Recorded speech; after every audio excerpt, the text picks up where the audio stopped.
Palabras diarias de Dios. Dios debe destruir Sodoma. Génesis, capítulo 18, versículo 26. Y Jehová dijo: Si encuentro en Sodoma 50 justos en la ciudad, salvaré todo el lugar por el bien de ellos. Génesis, capítulo 18, versículo 29.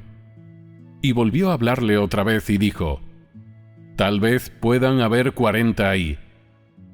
Y él dijo: No lo haré. Génesis, capítulo 18, versículo 30.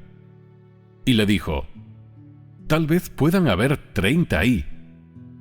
Y él dijo: No lo haré. Génesis, capítulo 18, versículo 31. Y dijo: Tal vez puedan haber 20 ahí. Y él dijo: No la destruiré. Génesis, capítulo 18, versículo 32. Y dijo: Tal vez puedan haber 10 ahí. Y él dijo: No la destruiré.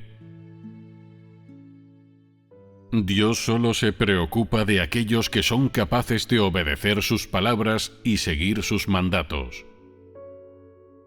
Los pasajes anteriores contienen varias palabras clave. Números. Primero, Jehová dijo que si encontraba 50 justos en la ciudad, la salvaría. Es decir, que no destruiría la ciudad. ¿Había 50 justos en Sodoma? No. Poco después, ¿qué le señaló a Abraham a Dios? Dijo: Tal vez puedan haber 40 ahí. Y Dios dijo: No lo haré. Después, Abraham sugirió: Tal vez puedan haber 30 ahí. Y Dios dijo: No lo haré. Quizás 20. No lo haré. 10. No lo haré. ¿Había realmente 10 justos en la ciudad? No había 10, sino 1. ¿Y quién era ese 1? Era Lot. En aquel momento, solo había una persona justa en Sodoma. Pero, ¿fue Dios muy estricto o riguroso cuando se llegó a este número? No, no lo fue. Y así, el hombre siguió preguntando: ¿y si hay 40? ¿Y si hay 30? Hasta que llegó a: ¿y si hay 10? Dios dijo: aunque solo hubieran 10, no destruiría la ciudad. La salvaría y perdonaría a las demás personas ajenas a estas 10. 10 habría sido bastante lamentable, pero resultó que, en realidad, ni siquiera había ese número de personas justas en Sodoma. ¿Ves, por tanto, que a los ojos de Dios, el pecado y la maldad de los habitantes de la ciudad eran tales que Él no tuvo otra elección, sino destruirlos? ¿Qué quería decir Dios con que no destruiría la ciudad si hubiera 50 justos? Estas cifras no eran importantes para Dios.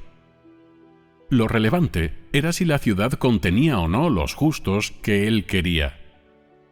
Con que solo hubiese una sola persona justa, Dios no permitiría que sufriera daños por su destrucción de la ciudad.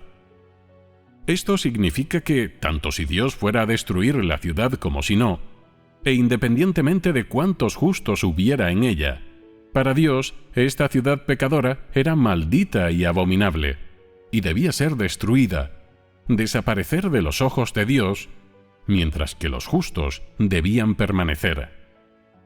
Independientemente de la era, de la etapa del desarrollo de la humanidad, la actitud de Dios no cambia. Él odia el mal y se preocupa por quienes son justos a sus ojos. Esta clara actitud de Dios es también la revelación real de su esencia. Como solo había una persona justa en la ciudad, Dios no dudó más.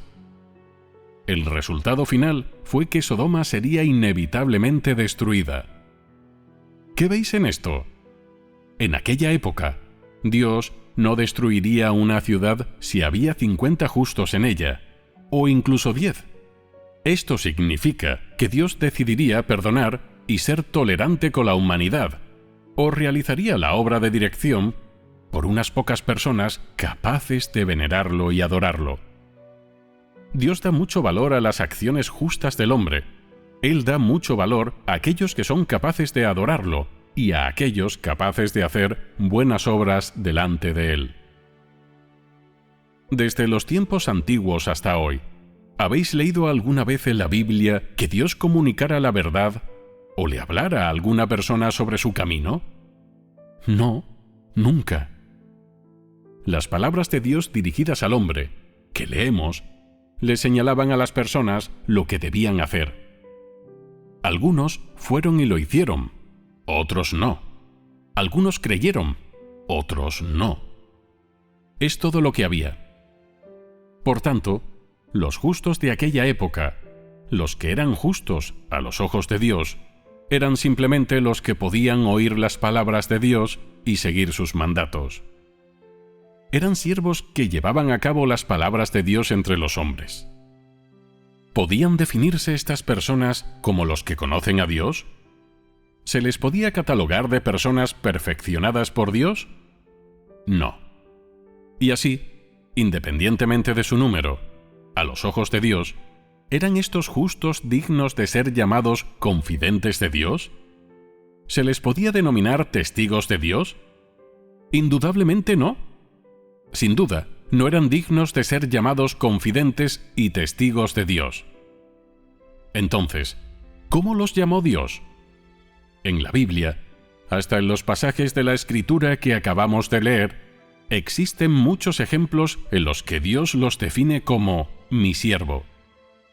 Es decir que, en ese momento, a los ojos de Dios, estas personas justas eran sus siervos, las personas que le servían sobre la tierra. ¿Y cómo se le ocurrió a Dios este apelativo? ¿Por qué los llamó así? ¿Tiene Dios estándares por los cuales define a las personas en su corazón? Sin duda los tiene. Él tiene estándares, independientemente de si llama a las personas justas, perfectas, rectas o siervos. Cuando cataloga a alguien como su siervo, cree firmemente que esta persona es capaz de recibir a sus mensajeros, de seguir sus mandatos, y que puede llevar a cabo lo que mandan los enviados. ¿Y qué lleva a cabo esta persona? Lo que Dios le ordena hacer y llevar a cabo al hombre en la tierra. En ese momento, ¿podía llamarse camino de Dios a lo que Él le pedía al hombre que hiciera y llevara a cabo en la tierra? No. Porque en esa época, Él solo pedía que el hombre realizara unas pocas cosas simples. Pronunciaba unos pocos mandatos sencillos en los que le pedía al hombre tan solo que hiciera esto o aquello, y nada más. Dios estaba obrando según su plan, porque en esa época todavía no estaban presentes muchas condiciones, el tiempo no estaba aún maduro, y a la humanidad le resultaba difícil mantenerse firme en el camino de Dios, pues todavía debía empezar a emanar de su corazón. Dios vio a las personas justas de las que habló, a quienes vemos aquí, bien sea 30 o 20, como sus siervos. Cuando los mensajeros de Dios vinieran a estos siervos, serían capaces de recibirlos, de seguir sus mandatos y de actuar según sus palabras. Esto era precisamente lo que deberían hacer y alcanzar los siervos a los ojos de Dios. Él es juicioso en sus apelativos para las personas.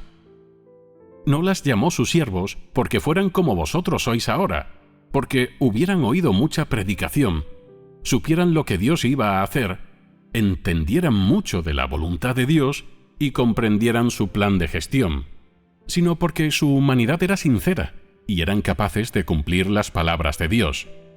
Cuando Él les mandaba, ellos podían dejar de lado lo que estuviesen haciendo y llevar a cabo lo que Él había ordenado. Y así, para Dios, el otro nivel de significado en el título de siervo es que colaboraran con su obra en la tierra. Aunque no eran los mensajeros de Dios, eran los ejecutores y los implementadores de sus palabras en la tierra. Veis, pues, que estos siervos o personas justas tenían un gran peso en el corazón de Dios.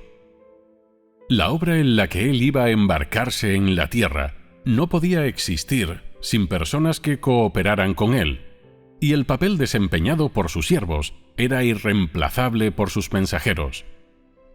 Cada tarea que Dios ordenaba a sus siervos tenía una gran importancia para Él, y por ello no podía perderlos.